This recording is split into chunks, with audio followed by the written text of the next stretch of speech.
محترم سامعین کرام، السلام علیکم ورحمۃ اللہ وبرکاتہ۔ وعلیکم السلام ورحمۃ اللہ الحمد للہ رب العالمین والعاقبۃ للمتقین والصلاۃ والسلام علی سید الانبیاء والمرسلین وعلی آلہ واصحابہ الطیبین الطاہرین، اما بعد فاعوذ باللہ من الشیطان الرجیم، بسم اللہ الرحمن الرحیم۔ ان اللہ یحب التوابین ویحب المتطہرین، صدق اللہ العلی العظیم وصدق رسولہ النبی الحبیب الکریم، ونحن علی ذلک لمن الشاہدین والشاکرین والحمد للہ رب العالمین۔ آئیے ہم اور آپ سب سے پہلے انتہائی عقیدت و محبت کے ساتھ اپنے آقا و مولا تاجدار مدینہ راحت خیر سینہ جانی عالم و جانی ما روحی فدا حضرت محمد رسول اللہ صلی اللہ علیہ وسلم کی شاندار بیت سنا میں جھوم جھوم کر بابت بلند درود پاک پیش فرمائے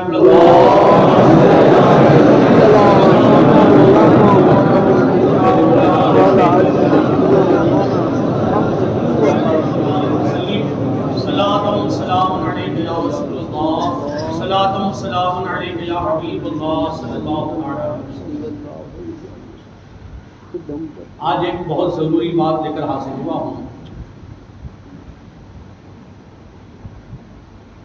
اس کو غور سے سننا بھی ہے اور میری جانب سے ریکویسٹ ہے کہ مسلم سماج میں اس پر ضرور عمل ہونا چاہیے۔ اس میں ہم لوگ بہت پیچھے رہ گئے جبکہ اسلام نے اس کی بہت زیادہ تاکید بیان فرمائی۔ قرآن و حدیث میں اس کے فائدے بھی بیان کیے گئے ہیں اور نقصانات بھی بیان کیے گئے ہیں، اور وہ چیز ہے صاف صفائی ستھرائی۔ آج ہم مسلمانوں کے حالات دیکھتے ہیں تو اگر یہ جمعہ نہ ہوتا تو پتہ نہیں لوگ کب نہاتے۔ کپڑوں کے حالات بیان کرنے سے باہر، سب سے بڑی بات کی تو خیر ہے ہی ہے، مگر ہمارے محلوں کے حالات بہت برے ہیں۔ گندگی جگہ جگہ ملتی ہے، گلی میں سڑک کے کنارے پہ کچرا پیٹی ملتی ہے جس سے بیماریاں جراثیم پھیلتے ہیں۔ اور تو اور ہمارے گھر کے حالات ایسے ہو گئے، جھاڑو لگائی اور دروازے کے پیچھے کچرا جمع کر دیا۔ اور تو اور گھر میں کچرا جمع ہوا، سبزی پھل فروٹ وغیرہ کا جو کچھ بھی ایٹھا وغیرہ نکلا، بچا ہوا کھانا، سڑا ہوا کھانا ایک پنی میں باندھا اور ہمارے گھر کی عورتیں دروازے کے باہر سڑک پہ پھینک دیتی، جو نہایت ہی تہذیب کے خلاف ہے۔ ان پڑھ اور گنوار قوم کی نشانی ہے یہ۔ پڑھی لکھی قوم، صحت مند معاشرہ، تندرست لوگ، اچھی ذہنیت کے لوگ، ان کا حال یہ ہے کہ کچرے کو روڈ کو سڑک پر نہیں پھینکتے۔ جہاں ہم اپنے گھر کا خیال رکھیں وہاں گلی محلوں کا بھی خیال رکھیں۔ اسی محلے میں ہمارے ہی بچے کھیلتے ہیں، اسی گلی میں ہمارا ہی آنا جانا ہے، اسی راستے سے ہمارا ہی گزر ہے۔ ہمیں مسجد بھی جانا رہتا ہے، ہمیں درگاہ شریف پر بھی جانا رہتا ہے، ہمیں پاک صافی کا بھی خیال رکھنا پڑتا ہے۔ تو بتائیے نقصان کس کا ہے؟ پھر آتے کہ حضرت 3 دن سے بخار آ رہا ہے، دوا لے رہے ہیں، بچہ اچھا نہیں، کیسے اچھا ہوگا جب ہم نے اپنے محلے کو خراب کر رکھا ہوا ہے، گندگی پھیلا کر رکھی ہوئی ہے، جراثیم ہو رہے ہیں، کیسے ہوگا؟ ہوگا ہی نا۔ جہاں پڑھت صحیح ہے، دم صحیح ہے، وہاں اس بات کا بھی خیال رکھنا چاہیے کہ بیماری نہ پھیلے۔ یہ تو ہو گئی زمینی حقیقت کہ آج ہمارا یہ حال ہے، کوئی انکار کر سکتا ہے؟ صبح میں نکلیے تو گٹر کا پانی بہ رہا ہے، مسلمان یہ کسی کو پڑے بھی نہیں، 2 دن ہو گئے، 3 دن ہو گئے۔ الحمدللہ تو بہت اچھی بات ہے کہ گورنمنٹ نے ڈور ٹو ڈور کچرا کلیکشن کا معاملہ رکھا۔ اب محلوں نکڑوں پر کناروں پر کچرا پیٹی ختم کر دینا چاہیے۔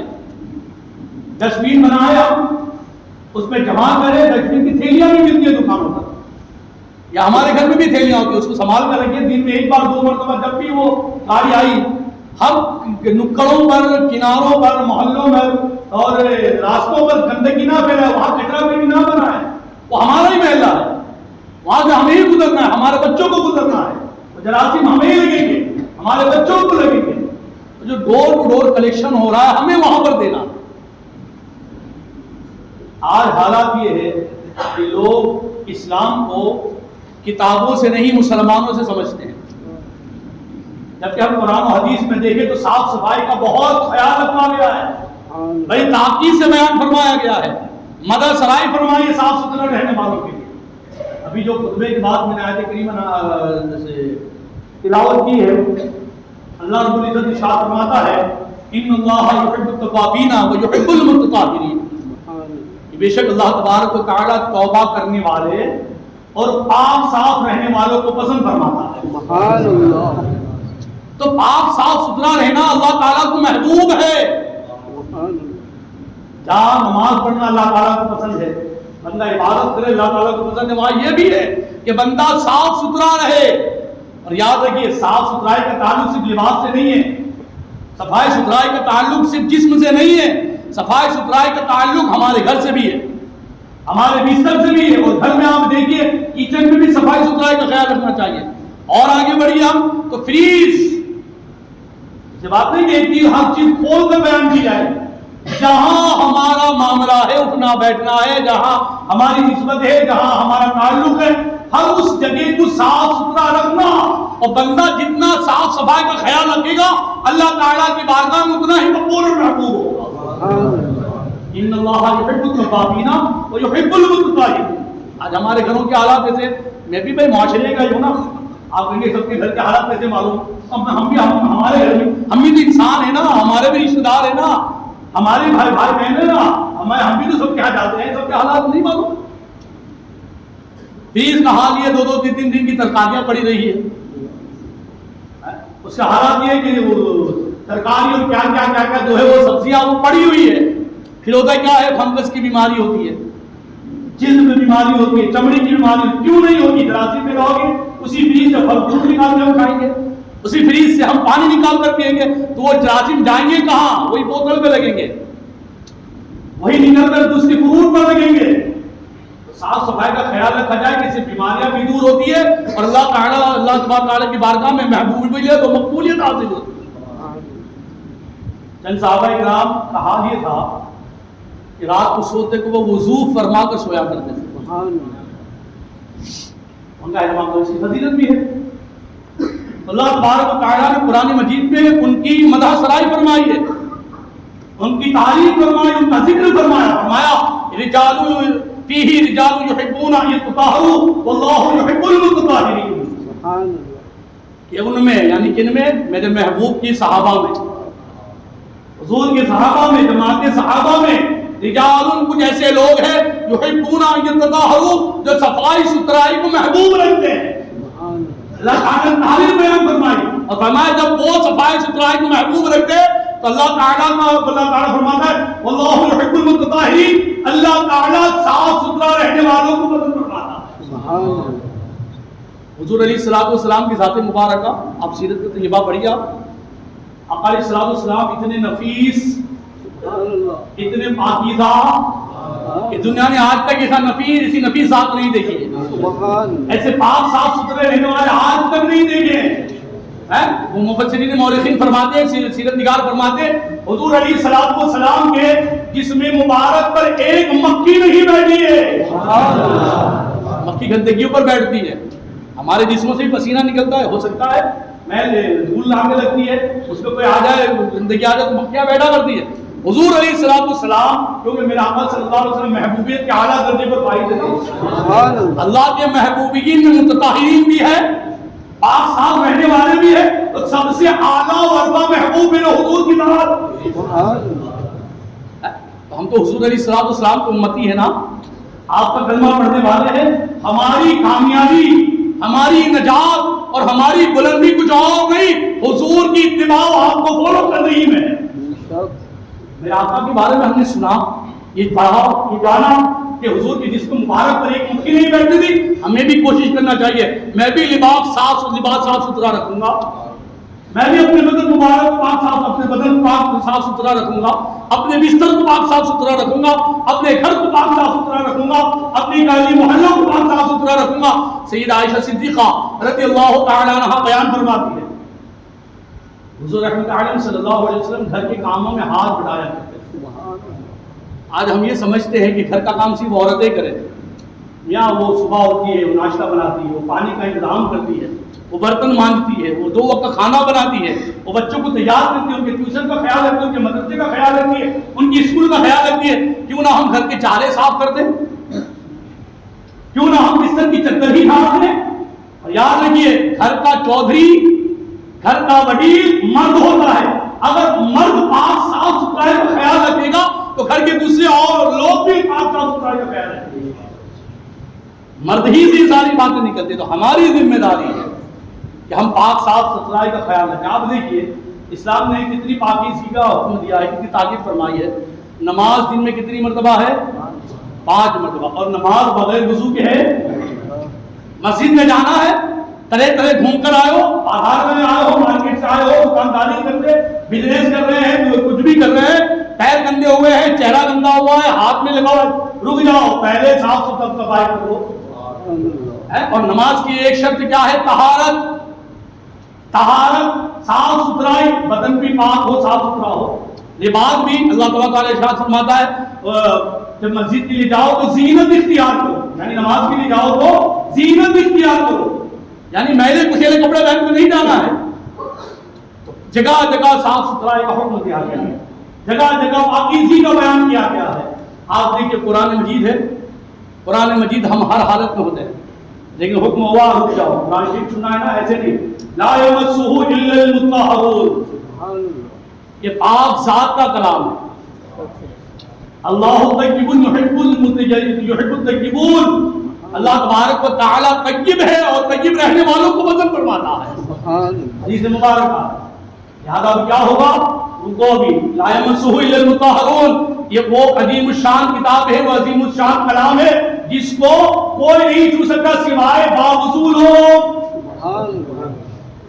صاف ستھرائی رکھے، لہذا ضروری ہے مومنوں مسلمانوں، آپ کو حیرت ہوگی اسلام نے جمعہ کے دن غسل کا حکم دیا۔ وجہ کیا ہے؟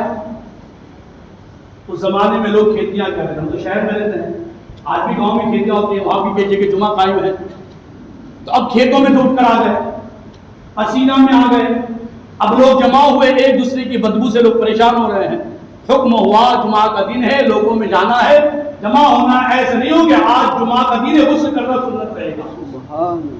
صاف ستھرا لباس پہنے، وہی لباس پہن کر مسجد میں نہ آئے، اس کے لیے الگ، نیا ہو تو نیا، نہیں تو پاک صاف والا جس میں بدبو نہ ہو۔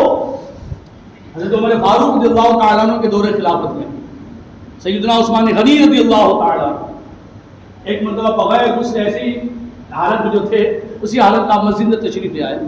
عمر فاروق رضی اللہ تعالیٰ عنہ نے ان کو روکا اور فرمایا عثمان جائیے اور غسل کر کر آئیے۔ علماء کرام فرماتے ہیں کہ کیا وجہ تھی کہ عمر فاروق رضی اللہ تعالیٰ عنہ نے حضرت عثمان غنی رضی اللہ تعالیٰ عنہ کو دوبارہ بھیجا اور غسل کرنے کا حکم دیا؟ فرمایا وجہ یہ تھی کہ عثمان غنی اولو العزم صحابہ میں سے ہے، ان صحابی میں سے جن کو دوسرے صحابہ فالو کرتے تھے، تو فرمایا عثمان آپ عام نہیں ہیں، آپ خاص میں سے ہیں، اگر آج آپ ہی عمل کریں گے تو دوسرے کیا عمل کریں گے؟ لہٰذا اتنا پاک صاف ستھرا رہنے کا۔ اچھا ایک بات اور خصوصیت کے ساتھ، وہ لوگ جو دین کے رہنما ہیں، اور الحمدللہ یاد رکھیے ہر مسلمان دین کا نمائندہ ہے، لوگ اس کو دیکھ کر غیر مذہب والے اسلام سمجھتے ہیں، اسلام یہی ہے، اسلام یہی ہے۔ تو جب ہم بطور مسلمان ہم اسلام کی نمائندگی کرتے ہیں تو ہم پر ضرور زیادہ ہو گیا کہ اپنے آپ کو پاک صاف ستھرا رکھیے۔ وجہ یہ بیان فرمائیے کہ نمائندے اور علماء اور رہنما وہ صاف ستھرے رہے، اس لیے تاکہ دوسرے لوگ ان سے گندگی کی وجہ سے بے رغبتی نہ کرے۔ اور مذہبوں میں 6 مہینے میں نہانا، اسلام کرنا، یہ کرنا وہ کرنا، آپ یورپ کی تاریخ پڑھیے، حیرت ہوگی۔ جب اسپین فتح ہوا اس کے بعد وہاں سب سے پہلا حکم یہ ہوا کہ سارے حمام خانے توڑ دیے گئے، گندا رہنے کو مذہب بتایا گیا تھا، وہاں کے پوپ ہوتے تھے جب وہ نکلتے تھے اپنے حجرے سے تو جوں جو طرح طرح کے کیڑے مکوڑے ان کے جسموں پر چلتے تھے. لوگوں میں طرح کا ایک عجیب طرح کا تصور پھیلایا جا رہا تھا کہ یہ مذہب ہے. اب تاریخ پڑھیے, آپ بہت لوگ جانتے ہوں گے کہ پیرس کا وہ پرفیوم بہت مشہور ہے نا, پیرس کا پرفیوم کیوں, کیا وجہ ہے؟ آج بھی یوروپ میں جائیے آپ کو پتا چلے گا, لوگ وہاں نہاتے کم ہے, پرفیوم زیادہ لگاتے ہیں. اسلام ہے جس نے صفائی ستھرائی کا حکم دیا ہے. تم اپنے بدنوں کو پاک صاف ستھرا رکھو, ٹھیک ہے خوشبو لگانا ہے, پہلے نہا دھو لو تاکہ میل کچھ دور ہو جائے. آپ پسینے والے حالات میں رہیں, اس کے بعد عطر لگائے اور زیادہ بدبو آئے. لیکن وہی اگر نہا دھو لے پھر عطر لگائے, خوشبو لگائے, اس کی خوشبو ہی الگ ہوا کرتی ہے. پر یہ اسلام خاص طور پر صاف صفائی ستھرائی کا حکم دیتا ہے. ایک عمل میں آپ کو بتا دوں, صفائی ستھرائی کے تعلق سے آ گیا ہے. بزرگوں نے فرمایا ہے کہ وہ یہ چاہتا ہے کہ میاں بیوی میں جھگڑا نہ ہو. اللہ تعالیٰ تمام جوڑوں میں علم محبت اخلاص محبت عطا فرمائے. فرمایا کہ یہ چاہے کہ میاں بیوی میں جھگڑا نہ ہو, وہ بیان فرماتے کہ سونے سے پہلے بستر کو جھاڑ دیا کرے, بستر کو جھٹک لیا کرے اور صاف ستھرے بستر پر لیٹے. انشاءاللہ ان دونوں میاں بیوی میں کبھی بھی جھگڑا نہیں ہوگا, کیونکہ جہاں گندگی ہوتی ہے وہاں شیطان آتا ہے, اور شیطان کا کام سب سے خوشی ہوتا ہے کہ میاں بیوی میں جھگڑا نہ ہو. جب ہم بستر کو صاف ستھرا کر لیں گے شیطان بھاگ جائے گا, پاک جگہوں پر شیطان نہیں آتا ہے. اور آخری بات میں ذکر کروں, اسلام نے صرف ظاہری